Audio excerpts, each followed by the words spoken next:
வாழ்க வையகம் வாழ்க வையகம் வாழ்க வளமுடன். குரு வாழ்க, குருவே துணை. ஓம் குரு பிரம்மா குரு விஷ்ணு குரு தேவோ மகேஸ்வரக குரு சாக்ஷாத் பரபிரம்மா தஸ்மை ஸ்ரீ குரவே நமக. உலகமெங்கும் உள்ள ஆதவன் தொலைக்காட்சி நேயர்களே, ராசி பல நிகழ்ச்சியினூடாக உங்களை சந்திப்பதில் பெரும் மகிழ்ச்சி அடைகிறேன். இன்றைய நாளில் மன நிம்மதி, மனநிறைவு, மனமகிழ்ச்சி பெருகட்டும். வாழ்க்கை பயணங்களில் உயர்வு கிடைக்கட்டும். லட்சிய பாதைகளில் வெற்றி கிடைக்கட்டும். அதற்கு எல்லாம் வல்ல அந்த இறைவனும் குருவும் துணை நிற்கட்டும். முதல்ல இன்றைய நாளுக்கான பஞ்சாங்க விவரங்களை பார்ப்போம். திருக்கணிதம் அடிப்படையிலான பஞ்சாங்க விவரம். ஸ்ரீ பராபவ வருடம் ஆடி மாதம் 9ஆம் நாள் வெள்ளிக்கிழமை, ஆங்கிலத்தில் 24/7/2026 காலையில் 9:13 வரைக்கும் வளர்ப்பிறை தசமி திதியும் அதற்கு பிறகு ஏகாதசி திதியும் காணும். மாலை 6:25 வரைக்கும் மக நட்சத்திரமும் அதற்கு பிறகு பூர நட்சத்திரமும் காணப்படுது. இரவு 8:11 வரைக்கும் சுப்ரநாம யோகமும் அதற்கு பிறகு பிராமிய நாம யோகமும் இருக்கு. காலையில் 9:14 வரைக்கும் கர்சைக்கரணமும், இரவு 10:23 வரைக்கும் வணிசைக்கரணமும், அதற்கு பிறகு பத்திரை கரணமும் காணப்படும். இன்றைய நாளுக்கான அமிர்தாதி யோகத்தை பார்த்தோம்னா நாள் முழுவதும் சித்த நாம யோகம், சித்த யோகம் காணப்படுது. இன்றைய நாளுக்கான அமிர்தாதி யோகம் நாள் முழுவதும் சித்த யோகம் காணப்படுது. இன்றைய நாளுக்கான சூலத்தை பார்த்தோம்னா மேற்கு திசையில் இருக்குது. அதுக்கான பரிகாரம் வெள்ளமாகும். மேற்கு திசையை நோக்கி தேவையும் அவசியம் இருப்பவர்கள் அந்த பக்கம் போகிறதா இருந்தால் வெள்ளத்தை தானமாக கொடுத்துட்டு போகலாம். போகிற காரியங்கள் உங்களுக்கு சாதகமாகவும் நன்மையாகவும் நடக்கிறதுக்கான வாய்ப்புகள் அதிகமாக இருக்குது. அடுத்து இன்றைய நாளுக்கான நேர விவரங்களை பார்ப்போம். காலையில் 12:16, அதாவது மதியம் 12:16 முதல் 1:15 வரைக்கும், மாலையில் 4:58 முதல் 5:45 வரைக்கும் நல்ல நேரமும், காலையில் 10:43 இருந்து 12:15 வரைக்கும் ராகு காலமும், மதியம் 1:24 இருந்து மாலை 4:29 வரைக்கும் யமகண்டமும், காலையில் 7:36 9:10 வரைக்கும் குளிகை நேரமும் காணப்படுது. இன்றைய நாளில் பார்த்தீங்கன்னு சொன்னால் காலையில் ஒரு 9 மணி வரைக்குமே தசமி திதி வந்துடுது. அதற்கு பிறகு ஏகாதசி திதி. இந்த ஏகாதசி திதியினுடைய விளைவை பார்த்தோம்னா ஏமாற்றும் திதி அப்படின்னு சொல்லுவாங்க, இல்லாட்டி ஏணிப்படி திதின்னு சொல்லுவாங்க. ஏமாறும் திதி அல்லது ஏணிப்படி திதி. ஏன் அப்படின்னா இதனுடைய விளைவு அப்படின்னு பார்க்கும்போது ஏகாதசி, இந்த விளைவைத்தான் நான் பேசுகிறேன். ஏகாதசி திதியில் சிறப்பு அம்சங்கள் இருக்குது, நான் வாரேன். விளைவு பார்த்தீங்கன்னு சொன்னால் இந்த ஒரு ஏணிப்படி அப்படின்னா அந்த ஏணிப்படியை நம்ம எடுத்து வச்சு உயரத்துக்கு போகிறதுக்கு உபயோகிப்போம். ஆனால் அந்த உயரத்துக்கு போன பிறகு இந்த ஏணிப்படி தான் எங்களை தூக்கி விட்டுச்சுன்னு பேசுவோமா? இல்லை, அதை பற்றி நம்ம சிந்திக்கிறதும் இல்லை. திருப்பி இறங்கும்போது தான் அதை பற்றி யோசிக்கிறது, ஏணிப்படி இருக்கான்னு. அதே மாதிரி தான் ஏகாதசியில் நீங்கள் என்னத்தான் செய்தாலும் உங்களால் பல பேர் முன்னேறுவாங்க. நீங்கள் இருந்த இடத்துல போங்க. ஒரு தொழிலை தொடங்குறேன்னு வச்சுக்கொள்ளுங்க. அந்த தொழிலில் மற்ற ஆதாயத்தையும் சம்பாதிச்சுட்டு போயிடுவான். நீங்கள் இருந்த இடத்துலையே போட்ட காசும் இல்லாமல் ஒன்றும் இல்லாமல் இருக்கணும். அதனால் ஏகாதசி திதிலையும் ஒன்றும் செய்ய வேணாம். ஆனால் இன்றைக்கு உலக இயக்கத்திற்கும் ஆதி நாதத்திற்கும் ஆதாரமாக சொல்லப்படும் மகாவிஷ்ணு சங்கு சக்கரதாரி, சக்கரம் சுழண்டுக்கிட்டே இருக்கும், சுதர்சன சக்கரம் கையில் சுழண்டுக்கிட்டு, அதுதான் உலக இயக்கம். அந்த உலக இயக்கத்தின் போது ஒரு ஆதி நாதம் ஒன்று வெளியே வரும், அதுதான் ஓம். அந்த சங்க அதை தான் குறிக்குது. அவருக்குரிய ஒரு விரத நாளாக இன்றைக்கு சொல்லப்படுது. விரதம் இருக்கிறவங்க விரதம் இருக்கலாம், இலகுவாக சமிப்பாடு அடையக்கூடிய உணவுகளை உட்கொள்ளலாம், அல்லது காய்கறிகள் மரக்கறி வகை சார்ந்த உணவுகளை உட்கொள்ளலாம். இப்படி உட்கொள்ளும்போது உடலுக்கு நல்லது அப்படின்னு சொல்லப்படுது. மற்றபடி எந்த ஒரு நல்ல காரியம் துவங்கக்கூடாது. அடுத்து இன்றைய நாளுக்கான ராசி பலனை பார்ப்போம். இந்த ராசி பலன் அப்படின்னு சொல்லும்போது ஒவ்வொரு நாளுமே உங்களுக்கு ஒரு சிறிய விளக்கத்தை கொடுத்துக்கிட்டு எப்படி பலன் பார்ப்பது. இங்கே இருக்க பல பேருக்கு பலன் பார்க்க தெரியாது. ஏன் அப்படின்னா நீங்கள் எல்லாரும் என்ன பண்ணுறீங்க, ஜன்ன நட்சத்திரத்தை தெரிஞ்சு வச்சுருக்கீங்க. இந்த நட்சத்திரம் எப்படி உருவாச்சு? சந்திர பகவான் ஒரு நாளைக்கு ஒரு நட்சத்திரத்தின் மீது பயணம் செய்வார். எந்த நட்சத்திரத்தில் இருக்கும்போது நீங்கள் பிறப்பை எடுத்துக்கிறீங்களோ அது ஜன்ன நட்சத்திரமாக மாறுது. அந்த ஜன்ன நட்சத்திரம் எந்த ராசியினுள்ள இருக்குதோ அது ஜென்ம ராசியாக மாறும். இங்கே யாரை வைத்து இங்கே நட்சத்திரம் எடுக்கப்படுது அப்படின்னு பார்த்தீங்கன்னா சந்திரனை வச்சு.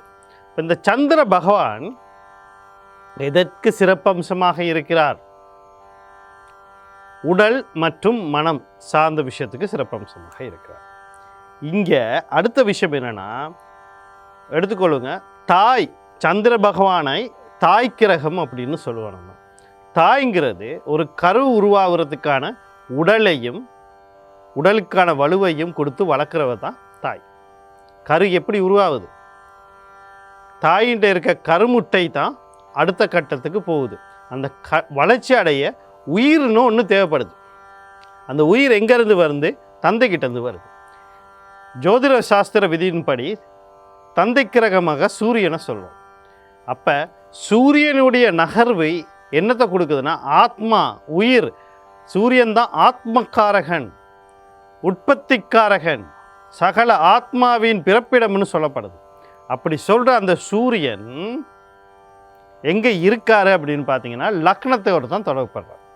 அப்போ லக்ன பலன் தான் எல்லாருமே சொல்கிறோம். கோச்சாரம் வரும்போது நம்ம ராசியை பார்க்குறோம். காரணம் என்னென்னா அது உடல் மனம் சார்ந்த விஷயங்கள். கோச்சாரம்னா என்ன அப்படின்னா இன்றைக்கு கிரக நிலை எப்படி இருக்குது, சனி பேச்சு, ராகு கேது பேச்சு, குரு பேச்சு, அப்படியெல்லாம் பார்க்கும்போது சந்திரனை அப்படி பார்த்துட்டு போயிடணும். ஆனால் நீங்கள் எல்லாரும் என்ன செய்கிறீங்க, உங்கள் ராசியினுடைய விஷயத்தை சொல்லும்போது அதைத்தான் கேட்குறீங்க. நீங்களே கேட்ட திருப்பிக்கலாம். நீங்களே இல்லை ராசின்னு தானே சொல்கிறோம். அதுக்கு பொது பெயர் ராசியாக இருக்குது. லக்னம்ங்கிறது தனிப்பட்ட இது ரீதியாக வரக்கூடியது. உதாரணத்துக்கு ஒரு மேச ராசி அப்படின்னு நம்ம சொல்லும்போது மேஷ லக்னக்காரர்கள் அந்த பலனை உன்னிப்பாக கவனிக்கணும். ராசியினுடைய பலனை கேட்க தேவைன்னா கேட்கலாம். எதற்கு கேட்கணும் அப்படின்னா உடல் மனம் இன்னைக்கு வீக்காகாமல் இருக்குமா, உடல் மனம் தெளிவாக இருக்குமா, சரியான ஒரு சிந்தனையை நம்ம செய்ய முடியுமா, அதுக்கு நீங்கள் கேட்டுக்கொள்ளலாம். ஆனால் பலன் எங்கேருந்து வரும்? லக்னத்தை தொடர்ந்து தான் பலன் தரும். நான் சொல்கிற பலனையும் லக்னத்தை வச்சு தான் நான் முடிவு பண்ணிக்கிறேன் தவிர ராசியை வச்சு இல்லை. நீங்கள் எப்படி அதை தெளிவாக எடுத்துக்கொள்கிறீங்கிறது உங்களை பொறுத்து. சரி, எனக்கு லக்னம் தெரியாது, எப்படி பார்க்குறது அப்படின்னா முதல்ல உங்கள் ராசி கட்டத்தை எடுங்க. ராசி கட்டம் 12 பெட்டி போட்ட ராசி கட்டம் இருக்குது, நவாம்ச கட்டம் இருக்குது. சாதாரணமாக ஒரு இதில் ராசி கட்டமும் நவாம்ச கட்டமும் போடுவாங்க ஒரு ஜாதக இதில். கூடுதலாக பாவக கட்டம்னு ஒன்று போடுவாங்க.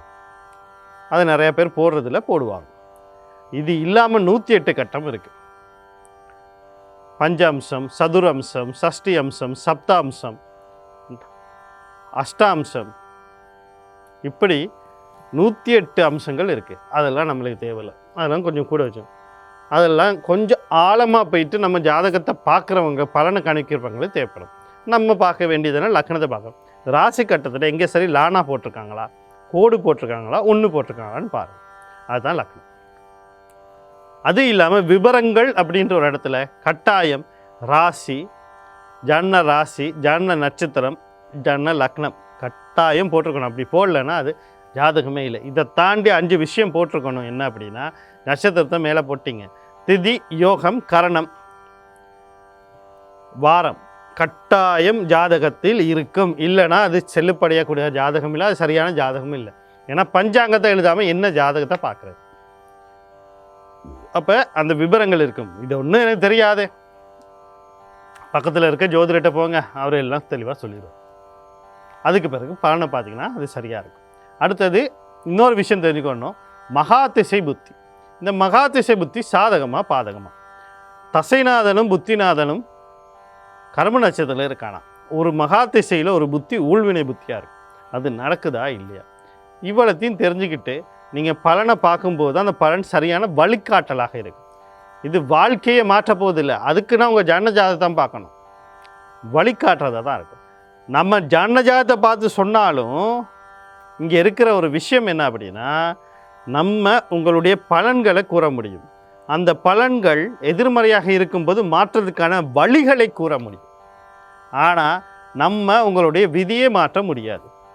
அதை நான் சொல்கிறது ஒரு ஜோதிடரால் விதியை மாற்றி எழுத முடியாது. அப்போ என்னத்துக்கு நம்ம ஜோதிடம் பார்க்குறோன்னா, மழை வருது, கொடை கொண்டு போகணும். இன்றைக்கி மழை அதிகமாக இருக்கும், வெள்ளம் வரும். அப்போ என்ன செய்யணும்? கவனமாக இருக்கும். இப்படி நம்ம எச்சரிக்கைகள் கிடைக்கும்போது மண் சரிவு வரும், எச்சரிக்கை. பூமி அதிர்வு ஏற்படும், எச்சரிக்கை. சுனாமி வரும், எச்சரிக்கை. இந்த எச்சரிக்கை வந்துருச்சுன்னா என்ன நடக்கும்? நம்ம அதுக்கான முன்னெச்சரிக்கை வேலைகளை செய்வோம். அது மாதிரி தான் எதிர்மறையான விளைவுகள் வருதுன்னா முன்னெச்சரிக்கை வேலைக்கான வழியை நம்ம காட்டிடுவோம். செய்ய வேண்டியது யார்? நீங்கள் தான். ஏன்னா உங்களுடைய வாழ்க்கை உங்களுடைய அதை பார்த்து கணித்து சொல்வது மட்டும்தான் எங்களால் குறுக்கப்பட்டது. உங்களுக்கு ஒரு ஆலோசனை வழங்குறது, அதை நம்ம தெளிவாக செஞ்சுடுவோம்.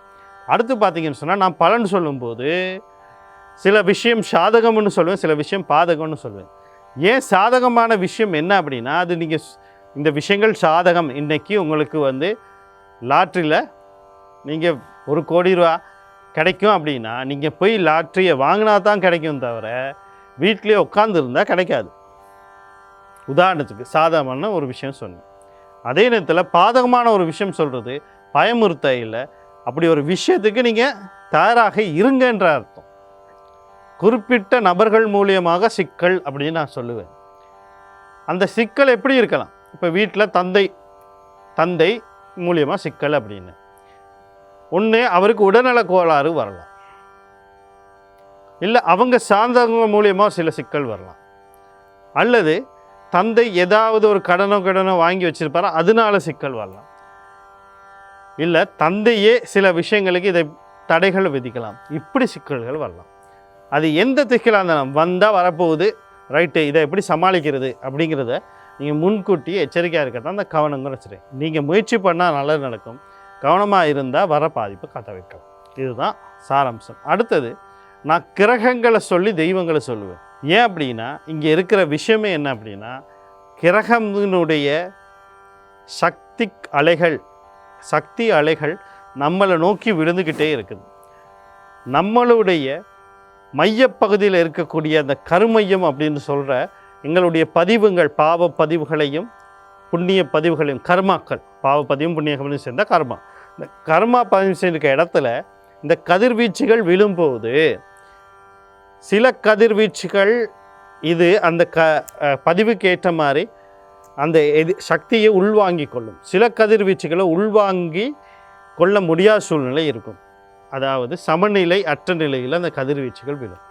அது எதுக்கு ஏற்ற மாதிரி விழுது? உங்களுடைய பாவ பதிவுகளுக்கு ஏற்ற மாதிரி, கர்ம பதிவுகளுக்கு ஏற்ற மாதிரி. அப்படி அந்த விழுகிற பதிவு சில நேரங்களில் எங்களுக்கு அப்போ தான் தொல்லைகள், சில நேரங்களில் பல நேரங்களில் வாழ்க்கை முறையில் எதிர்மறையாக இருக்கிறதெல்லாம் எங்களுக்கு தொல்லைகளையும் சிக்கல்களையும் உருவாக்கக்கூடியதாக இருக்கும். அப்படி இருக்கக்கூடிய அந்த கதிர்களை நம்ம சமநிலைப்படுத்த தான் அந்த கிரகங்கள் பேர் சொல்கிறோம். அதுக்கு ஒரு அதிதேவதையாக இருக்கக்கூடிய அல்ல அதிதெய்வமாக இருக்கக்கூடிய தெய்வத்தையும் சேர்த்து ஏன் சொல்கிறேன் அப்படின்னா, நீங்கள் கிரகங்களை கும்பிட முடியாட்டியும் நேராக தெய்வத்தை வழிபடும் போது அந்த கிரகத்தின் அருள் இந்த தெய்வத்தின் வழிபாடு மூலியமாக உங்களுக்கு கிடைச்ச சமநிலைப்படுத்தும். இதுகளை தெளிவாக தெரிஞ்சுக்கிட்டிங்கன்னா நான் சொல்கிற பலன் உங்களுக்கு தெளிவாக இருக்கும். முதல்ல மேசராசி அன்பர்களே, இன்றைய நாள் உங்களுக்கு எப்படி இருக்குது அப்படின்னு சொல்லி பார்த்தோம்னா, நீங்கள் கவனம் செலுத்த வேண்டிய விடயங்கள் அப்படின்னு சொல்லும்போது, குடும்ப சொத்து சம்மந்தப்பட்ட எந்த ஒரு முடிவும் எடுத்துடக்கூடாது. முக்கியமாக வாங்கிறது, விற்கிறது, பாகப்பிரிவினை சம்மந்தப்பட்ட எந்த ஒரு முடிவும் எடுக்கக்கூடாது. வாழ்க்கை சார்ந்த எந்த ஒரு முடிவும் எடுக்கக்கூடாது. அடுத்து பார்த்திங்கன்னு சொன்னால், குழந்தைகள் விஷயத்தில் கவனமாக இருக்கணும். காதல், களியாட்டம், கொண்டாட்டம் சார்ந்த விஷயங்களே கொஞ்சம் கவனமாக இருக்கணும். அடுத்து உயர்கல்வி சார்ந்த விஷயத்தில் கவனமாக இருக்கணும். தந்தை வழி சொத்துக்கள், தந்தை சம்மந்தப்பட்ட விஷயங்கள், தந்தை வழி உறவினர்கள் சம்மந்தப்பட்ட விஷயங்கள் எல்லாத்தையும் கொஞ்சம் கவனமாக பார்த்துக்கணும். இந்த நாளில் வரக்கூடிய சகல விஷயத்தை நன்மையாக மாற்றிக்கொள்ள நீங்கள் சூரிய பகவான், குலதெய்வம், கண்ணன், யோகாதிபதி வழிபாடு செய்து கொள்ளுங்கள். இன்றைய நாள் உங்களுக்கு இனிமேலாக அமையும். அடுத்து ரிஷபராசி நேயர்களே, இன்றைய நாள் உங்களுக்கு எப்படி இருக்குது அப்படின்னு சொல்லி பார்த்தோம்னா, நீங்கள் கவனம் செலுத்த வேண்டிய விடயங்கள் அப்படின்னு சொல்லும்போது முக்கியமாக தாய் வழி உறவுகள், தாய் சார்ந்த விஷயத்தில் சில நன்மைகள் நடக்கிறதுக்கான வாய்ப்புகள் இருக்குது. சில நன்மைகள் எதிர்பாராத நேரத்தில் எதிர்பாராத விதத்தில் நடக்கிறதுக்கு வாய்ப்பு இருக்குது.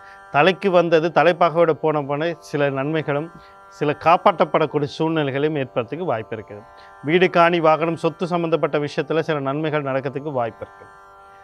அதாவது வாங்கிறது, விற்கிறது எல்லாம், இல்லைனா சிக்கல்கள் இருந்தால் தீர்றது, அடகு வச்சது திருப்புறது, கணவன் மனைவியிடையே அந்யோன்யங்கள் பெருகுவது, மனக்குழப்பங்கள் தீண்டு மன நிம்மதி அடைவது, கல்வி கற்கிற கல்வியில் கொஞ்சம் ஆர்வம் காட்டுறது அல்லது முன்னேற்றம் அடையிறதுக்கான வாய்ப்புகள் இருக்குது. இந்த வாய்ப்புகளை சரியாக பயன்படுத்தி கொள்ள நீங்கள் பெண் தெய்வம்னு சொல்லக்கூடிய துர்க்கை மாரியம்மன், கருமாரியம்மன், முத்துமாரியம்மன், அம்பாள், குலதெய்வம், கர்ணா, யோகாதிபதி வழிபாடு செய்து கொள்ளுங்கள். இன்றைய நாள் உங்களுக்கு இனிமேலாக அமையும். அடுத்து மிதுன ராசி நேயர்களே, இன்றைய நாள் உங்களுக்கு எப்படி இருக்குது அப்படின்னு சொல்லி பார்த்தோம்னா, நீங்கள் கவனம் செலுத்த வேண்டிய விடயங்கள் அப்படின்னு சொல்லும்போது முக்கியமாக உங்களோட முயற்சிகளில் கொஞ்சம் கவனம் தேவை. எந்த ஒரு முயற்சி எடுத்தாலும் சரி, அது திருமண வாழ்க்கை சம்மந்தப்பட்டு இருக்கலாம், திருமணம் சம்மந்தப்பட்டு இருக்கலாம். எந்த ஒரு விஷயம் அவசரப்பட்டு முடிவு எடுத்துடக்கூடாது. அடுத்தது குடும்ப சம்மந்தப்பட்ட விஷயங்களில் முயற்சி எடுக்கும்போது கொஞ்சம் கவனமும் நிதானமாக எடுக்கணும். எல்லா முயற்சிகளும் தடையோ தாமதமும் வர்றதுக்கு வாய்ப்பு இருக்குது. அடுத்து தம்பி தங்கையில் சம்மந்தப்பட்ட விஷயத்தில் கவனமாக இருக்கணும். நாம் என்ன வார்த்தை பேசுகிறோம், எப்படி பேசுகிறோம், யாரோட பேசுகிறோங்கிறத ஒரு தடவைக்கு 2 தடவை ஆலோசனை பண்ணி பேசுகிறது சிறப்பாக தரும். இந்த நாளில் வரக்கூடிய சகல விஷயத்தை நன்மையாக மாற்றி அமைத்துக்கொள்ள நீங்கள் செவ்வாய் பகவான், அவருடைய அதிபதி முருகப்பெருமான், மகாலட்சுமி, குலதெய்வம், கண்ணன், யோகாதிபதி வழிபாடு செய்து கொள்ளுங்க. இன்றைய நாள் உங்களுக்கு இனிமையாக அமையும். அடுத்து கடகராசி நேர்களே, இன்றைய நாள் உங்களுக்கு எப்படி இருக்குது அப்படின்னு சொல்லி பார்த்தோம்னா, நீங்கள் கவனம் செலுத்த வேண்டிய விடயங்கள் அப்படின்னு சொல்லும்போது, குடும்ப உறுப்பினர்கள் யாராக இருக்கட்டும், அவர்களோட தேவையில்லாத வாக்குவாதம் பண்ணுறது, இல்லை அவர்கள் உங்களுக்கு கருத்துக்கு முரண்பாடாக வரும்போது தேவையில்லாத வார்த்தைகள் பேசுகிற வார்த்தையில் கவனமாக இருக்கணும். அவர்கள் என்ன பேசினாலும் சரி கடந்து போக பாருங்கள். பேசி பெருசாக்காதீங்க. கையில் இருக்க பணத்தை தேவையில்லாமல் செலவழிக்காதீங்க. நீங்கள் மன அழுத்தத்துக்கு உள்ளாகாமல், அதாவது நீங்களே சிக்கல்களை உருவாக்கி உங்களாலேயே சிக்கல்கள் உருவான பிறகு நீங்களே மன அழுத்தத்துக்குள்ளே உள்ளாகாதீங்க. கடன் கொடுக்கல் வாங்கல் சம்மந்தப்பட்ட விஷயங்களை கவனமாக இருங்க. அதனால் சிக்கல்கள் வர்றதுக்கு வாய்ப்பு இருக்குது. தொழில் சார்ந்த விஷயத்தில் அவசரப்பட்டு எந்த முடிவும் எடுக்க தரக்கூடாது. அடுத்து உடல் உபாதைகள் தென்பட்டால் உடனடியாக வைத்திய சிகிச்சையை நாடுங்க. எதிர்கள் தொல்லைகள் இருக்கும், கவனமாக இருங்க. கையில் இருக்க பணத்தை தேவையில்லாமல் தேவையிட்ட விதத்தில் செலவழிக்காதீர்கள். இப்போ உங்களுக்கு தேவையாக தோணாலும் அது ஒரு விரயமாக மாறதுக்கான வாய்ப்புகள் இருக்குது. அதனால் கவனம். இந்த நாளில் வரக்கூடிய சகல விஷயத்தை நன்மையாக மாற்றி அமைத்துக்கொள்ள புத பகவான், அவருடைய அதிபதி மகாவிஷ்ணு, விநாயக பெருமான், குலதெய்வம், கண்ணன், யோகாதிபதி வழிபாடு செய்து கொள்ளுங்கள். இந்த நாள் உங்களுக்கு இனிமையாக அமையும். அடுத்து சிம்ம ராசி நேர்களே, இன்றைய நாள் உங்களுக்கு எப்படி இருக்குது அப்படின்னு சொல்லி பார்த்தோம்னா, நீங்கள் கவனம் செலுத்த வேண்டிய விடயங்கள் அப்படின்னு சொல்லும்போது, உங்களுக்கே ஒரு புத்வேகம் பிறக்கும். நீண்ட நாளைக்கு பிறகு ஒரு பெருமூச்சு விடக்கூடிய ஒரு நாள். நிம்மதிகள், பெருமூச்சு எடுக்கிற காரியங்கள் உங்களுக்கு துணையாக இருக்கும். வீடு, காணி, வாகனம், சொத்து சம்பந்தப்பட்ட விஷயங்களில் சில நன்மைகள் நடக்கும். அதே நேரத்தில் பாகப்பிரிவினைகள் உங்களுக்கு சாதகமாக முடியறதுக்கு வாய்ப்பு இருக்குது. குழந்தைகளுக்கு சில நன்மைகள் நடக்க வாய்ப்பு இருக்குது. குழந்தைகளுக்கு முயற்சி பண்ணிக்கிட்டு இருந்தால் அதுக்கான வாய்ப்புகளும் இருக்குது. அடுத்து காதல், களியாட்டம், கொண்டாட சம்மந்தப்பட்ட விஷயங்கள்லையும் சில நன்மைகள் நடக்கிறதுக்கு வாய்ப்பு இருக்குது. இந்த வாய்ப்புகளை சரியாக பயன்படுத்தி கொள்ள உங்கள் ராசி அல்லது லக்னாதிபதினு சொல்லக்கூடிய சூரிய பகவான், குலதெய்வம், கண்ணன், யோகாதிபதி வழிபாடு செய்து கொள்ளுங்கள். இன்றைய நாள் உங்களுக்கு இனிமேலாக அமையும்.